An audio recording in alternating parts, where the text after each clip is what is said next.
여러분 안녕하십니까. 강신업 변호사입니다.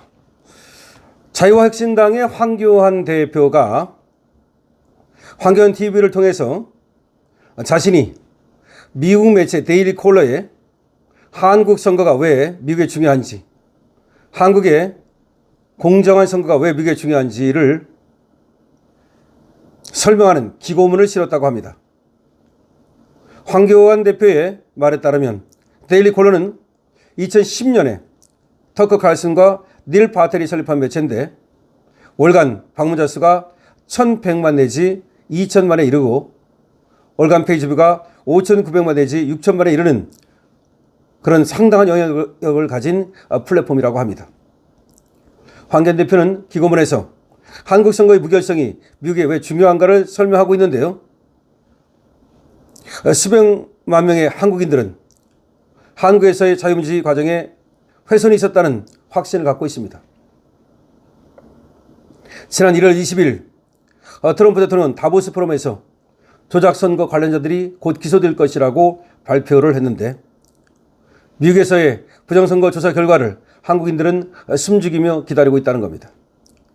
그동안 국내에서 한국에서 음모론으로 치부되었던 것이 그것이 아니라는 것, 부정선거가 실제로 있었다는 것, 이것이 밝혀지기를 한국인들은 간절히 학수고대하고 있다는 겁니다. 황교안 대표는 이것은 지역적인 문제가 아니라 세계적인 선거 조작 카르텔이라고 믿고 있다고 말합니다. 한국과 미국의 양국의 부정선거는 놀라울 정도로 유사하다는 것이 황교안 대표의 글입니다. 미국과 마찬가지로 한국의 기존 언론들은 부정선거에 대한 국민들의 의혹을 철저하게 무시하고 우려하는 시민들을 극우 음모론자로 낙인 찍고 있다는 겁니다.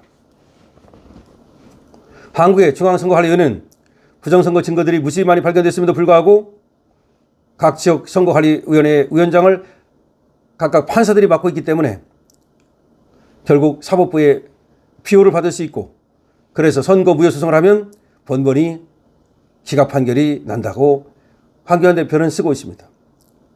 그래서 한국 사법부에서는 선거 관련한 소송에 대해서는 더 이상 양심에 따른 공정한 재판을 기대하기가 어렵다고 황교안 대표는 말합니다. 지난 6년간 한국에서는 국회의원 선거나 대통령 선거마다 매번 좌파 더블당이 승리를 했는데 그건 유례가 전에는 없던 일이라는 겁니다.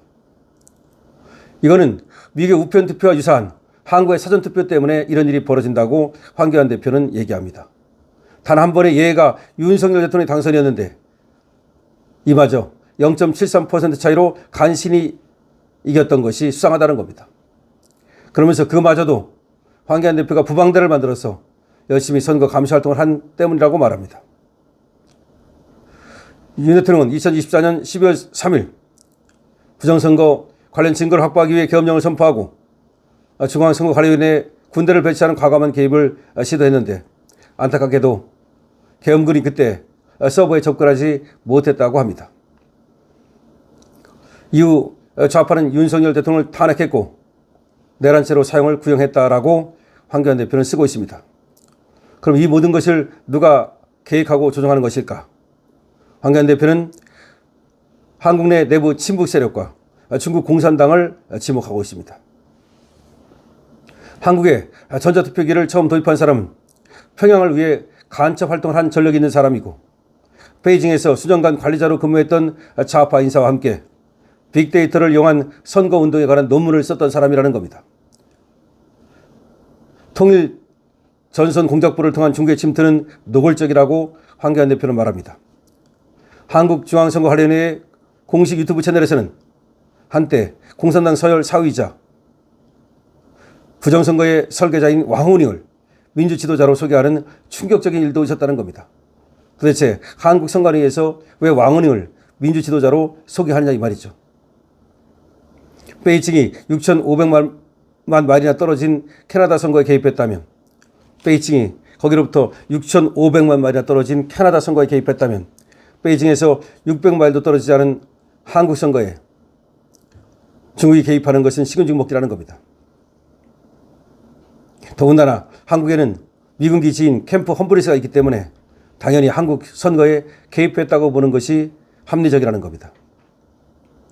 한국의 근대화는 미국 엘리트 선교사들의 공헌을 기반으로 이루어졌고 1950년대 한국전쟁 당시 유엔과 미국의 성공적인 군사 개입이 있었기 때문에 한국이 민주화 그리고 경제화를 모험적으로 꼽힐 수 있었다라고 황교안 대표는 적고 있습니다. 그러면서 오늘 한국은 선교활동과 첨단기술 분야에서 세계적인 선두주자가 되었지만 지금 이러한 성과는 북한과 중국의 공산주의 정권에 의해 현재는 질식당하고 있다는 겁니다. 이들은 조작된 증거를 통해서 꼭두각시 정권을 내세우려 하고 있고 미국의 국익과는 정반대되는 길을 가고 있다는 겁니다. 현재 한국은 마비 상태에 있습니다. 삼권 분립도 법치도 무너지고 있습니다. 황교안 대표 이렇게 적고 있습니다. 부정선거로 탄생한 이재명 정부와 입법부는 자신들을 지탱하는 사전투표 제도를 개혁하기를 거부하고 있다라고 황교안 대표는 말합니다. 트럼프 대통령이 선거 공정성 문제를 언급하고 있는 가운데 저는 국제 카르텔이 미국뿐만 아니라 가장 중요한 혈병인 한국까지 오염시켰다는 사실을 트럼프 대통령이 발표할 것을 당부드립니다. 이렇게 황교안 대표는 적고 있습니다. 다시 말해서 미국뿐만 아니라 한국에서도 부정선거가 있었다는 사실을, 부정선거 국제 카르텔이 한국 선거에 개입했다는 사실을 이거를 조사해서 미국에서 발표해 주기를 바란다라고 황교안 대표는 적고 있습니다. 그래야만 한국에서 선거 부정에 대한 전면적인 조사가 일어날 수 있다고 황교안 대표는 얘기합니다. 황교안 대표는 지난 5년간 진실을 밝히기 위해 모든 방법을 통해 싸워왔고 부정선거가 저질러졌다고 확신한다라고 말합니다. 마치 반전과 우여곡절로 가득한 한국 드라마처럼 한국 선거의 공정성을 위한 투쟁은 결국 국민의 승리로 마무리될 것이라고 하면서 글을 마쳤습니다. 그러니까 황교안 대표는 미국 매체 데일리 콜러에다가 한국 선거에서 어떻게 부정이 의심되는지 그리고 지금 트럼프 대통령이 다보스 포럼에서 세계 무대에서 국제 무대에서 공개적으로 지금 부정선거를 얘기하면서 부정선거에 개입된 자들은 감옥에 갈 것이라고 얘기했는데 미국뿐만 아니라 그것이 한국에서도 트럼프에 의해서 한국의 부정선거가 밝혀질 수 있기를 바란다는 겁니다. 미국에서 그렇게 하면 한국에서도 그리고 지금 부정선거 의혹이 크기 때문에 이를 밝히려는 노력이 빛을 발할 수 있다는 겁니다. 트럼프의 어떤 원조가 필요하다는 겁니다. 미국 먼저 부정선거를 밝힌 다음에 이 국제선거 카르텔, 국제 부정 카르텔 이거를 폭로를 해달라는 거죠. 그리고 한국이 개입됐다면 한국의 개입 여부를 얘기해달라는 겁니다. 한국이 개입됐다는 것을 설명해주고 그것을 선포해달라는 겁니다. 그럼 한국에서도 더 이상 견디지 못하고 부정선거를 밝히기 위한 노력이 이제 박차를 가할 수밖에 없다는 겁니다. 그렇습니다. 지금 한국의 부정선거는 스스로 자생적으로 이거를 고칠 수 있는 단계가 아닙니다. 미국에서 도움이 필요합니다. 우리가 일본으로부터 독립할 때 말이죠. 미국의 원자폭탄이 도움이 되었듯이 지금도 한국의 부정선거를 확실하게 뿌리 뽑기 위해서는 미국의 핵폭탄급 그런 원조가 필요하다라는 겁니다. 그것을 위해서 황교안 대표는 이렇게 미국 매체 기고도 하고 있는 겁니다. 여러분들께서 황교안 대표에게도 응원 주시고요. 강시엽 TV입니다.